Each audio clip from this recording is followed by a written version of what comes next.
एक मुस्लिम बच्चे ने अपनी माँ से पूछा, अम्मी धर्मनिरपेक्षता क्या है?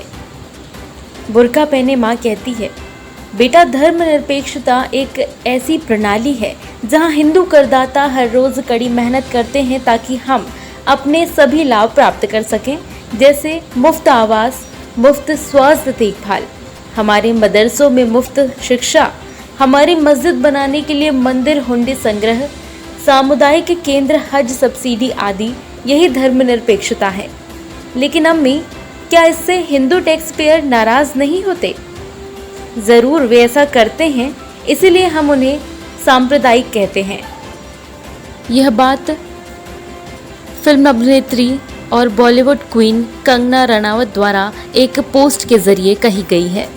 आखिर कब तक ये नेता हमसे वोट बैंक की तरह व्यवहार करेंगे? रैलियों में एक राष्ट्र एक संविधान सिर्फ एक संवाद बनकर रह जाएगा या कभी हकीकत भी बन पाएगा? यदि आप सभी को एक नहीं मानते तो आप उनसे एक होने की उम्मीद कैसे कर सकते हैं? राष्ट्रीय एकता और अखंडता तभी तक काल्पनिक विचार होगी जब तक कि धार्मिक पहचान ही एकमात्र प्राथमिक पहचान होगी। शर्म आनी चाहिए। यह पोस्ट बॉलीवुड अभिनेत्री कंगना रनावत द्वारा किया गया है, जिसके बाद कंगना पर देश की एकता को भंग करने के लिए आवाज उठ रही है। यह पहली बार नहीं है जब कंगना द्वारा इस तरह के बयान पेश किए जा रहे हैं। बॉलीवुड अभिनेत्री कंगना रनावत द्वारा लगातार भारत की एकता और अखंडता पर बयानबाजी करते हुए नजर आती हैं। कंगना विगत दिनों से लगातार अल्पसंख्यकों के खिलाफ सोशल साइट पर अपनी राय देती हैं। इसी के चलते ट्विटर ने उनकी इन हरकतों को देखते हुए उनका अकाउंट बंद कर दिया है। बावजूद लगातार संविधान के खिलाफ बातें करना उनकी आदत में शुमार हो चुका है। शायद कंगना रनावत को देश के टैक्स सिस्टम के बारे में जानकारी नहीं है। भारत का हर एक नागरिक, चाहे वह किसी भी धर्म का हो, सुबह उठने से रात को सोने तक हर एक चीज पर कर अदा करता है। 100 रुपए के पेट्रोल पर 60 रुपए टैक्स पे किया जाता है।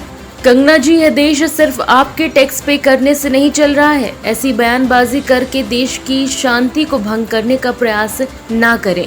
देश में हर एक व्यक्ति टूथपेस्ट से लेकर मॉस्किटो कॉइल पर भी टैक्स देता है। भारत की टैक्स पॉलिसी हिडन पॉलिसी है, या फिर शायद कंगना रनावत को टैक्स पॉलिसी की कोई जानकारी नहीं है। उल्टी सीधी बयानबाजी देने से पहले देश की कर प्रणाली को समझना चाहिए, फिर इस तरह के बयान लेकर सामने आना चाहिए।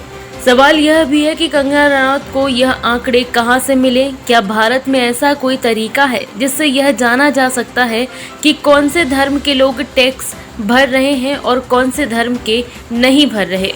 यदि अल्पसंख्यक टैक्स चोरी कर रहे हैं तो प्रशासन उन पर कार्रवाई क्यों नहीं करता? या तो वह इतना नहीं कमाते कि टैक्स देने वालों की श्रेणी में आए, या तो शासन इतना सक्षम नहीं है कि ऐसे लोगों पर कार्रवाई कर पाए। कंगना रनावत द्वारा इस तरह के बयान लगातार किए जा रहे हैं। न्यायपालिका को इस ओर ध्यान देना चाहिए। ऐसी बयानबाजी करने वाले लोगों पर सख्त कार्रवाई करना चाहिए जो देश की शांति को भंग करने का प्रयास कर रहे हैं। वहीं यह भी कहा जा सकता है कि जब ऐसे सेलिब्रिटीज द्वारा इस तरह के बयान सामने आते हैं, हम लगातार देखते और सुनते आ रहे हैं कि ग्रामीण क्षेत्रों में या फिर कई जगहों पर मॉब लिंचिंग जैसी घटनाएं सामने आती हैं।